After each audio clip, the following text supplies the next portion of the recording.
আপনার বয়স কত? বয়স 24 প্লাস 25 হবে। 24 প্লাস 25। আচ্ছা। বাবা কোথায়? বাবা বাড়িতে আছে। বাবা আছে। বাবা কি করে? বাবা এখন কিছু করে না, বাট এখন বুড়া বয়স্ক হয়ে লোক? গেছে তো। আচ্ছা, হ্যাঁ। যাই হোক। তো আপু, আপনি মূলত এখন কি করতেছেন? আমি এখন বর্তমানে কিছুই করি না, লেখাপড়া এখন বন্ধ। মানে আমার আর্থিক অবস্থা তেমন ভালো না, তো তার জন্য লেখাপড়া বন্ধ রাখছি। এখন কোন পর্যন্ত লেখাপড়া করতেছেন? ইন্টার শেষ করছি। ইন্টার শেষ করছেন, আর্থিক অবস্থার কারণে এখন লেখাপড়া বন্ধ, তাই না আপু? হ্যাঁ, আচ্ছা, আমাদের এই মূল আপনি তো এখন সিঙ্গেল হ্যাঁ। নাকি কারোর সাথে রিলেশনে জড়ায় না আছেন? ভাই, আই এম সিঙ্গেল। একবার পিওর সিঙ্গেল, হ্যাঁ, সিঙ্গেল। পানির মতো? পানির মতো আবার কি? পানির মতো কোনো ভেজাল নাই? না, আপনার জীবন ওইরকম কোনো ভেজাল নাই, তাই না? না ভাই। আচ্ছা।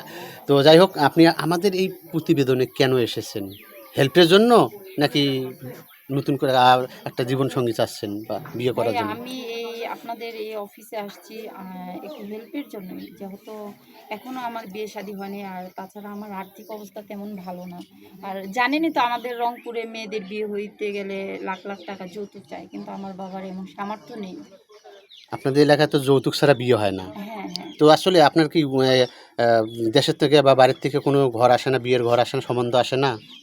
আসলে কি হবে, ওই যে বললাম না যে যৌতুক চাই, যৌতুক দিতে টাকা। পারেন না? হ্যাঁ, আপনার বাবার অবস্থা খুবই খারাপ। আপনারা বলছেন যে আপনার আর্থিক অবস্থার জন্য আপনি লেখাপড়ারও করতে পারতেছেন না। হ্যাঁ, হ্যাঁ, তো আসলে আপনার বয়স 25 বছর, না? হ্যাঁ, আপনি কি কতটুকু চাচ্ছেন বা কী রকম ছেলে চাচ্ছেন একটু যদি বলতেন?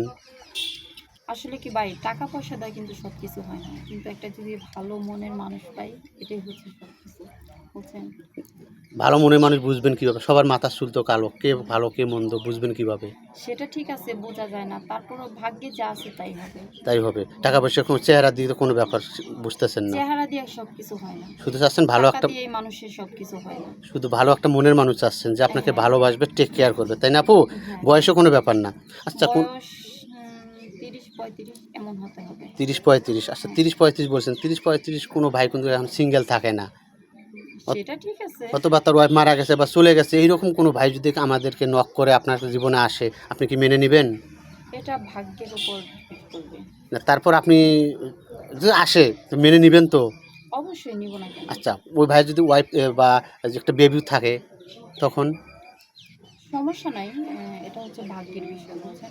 কোনো সমস্যা নেই, মেনে হ্যাঁ, নেবেন। ভাগ্যে যা আছে যদি থাকে মেনে নেবেন। হুম, হুম। আচ্ছা, এখন তো সুন্দর কথা বলতেছেন যে বেবিকে মেনে নিবেন। তখন কি সৎ মায়ের মতো ব্যবহার করবেন নাকি? কেন? সৎ বাচ মায়ের মতো বাচ্চার সঙ্গে ব্যবহার কি করব? সৎ না, না, করবেন না তো? না। সুন্দরভাবেই থাকবেন। হ্যাঁ। আচ্ছা, কোনো ভাই যদি আপনার সাথে যোগাযোগ করতে চায়, আপু কিভাবে যোগাযোগ করবে? ভাই আপনাদের এই অফিসের মাধ্যমে আমার সাথে যোগাযোগ করবে।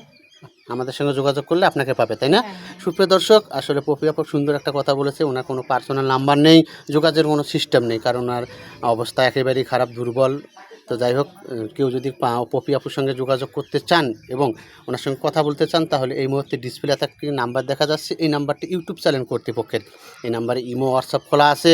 এই নাম্বারে পপি আপুর একটা স্ক্রিনশট মেরে পাঠিয়ে দেবেন, সাথে ছোট্ট করে একটা ভয়েস মেসেজ দিয়ে দিবেন। অযথা কোনো ভাই ফোন কল করবেন না।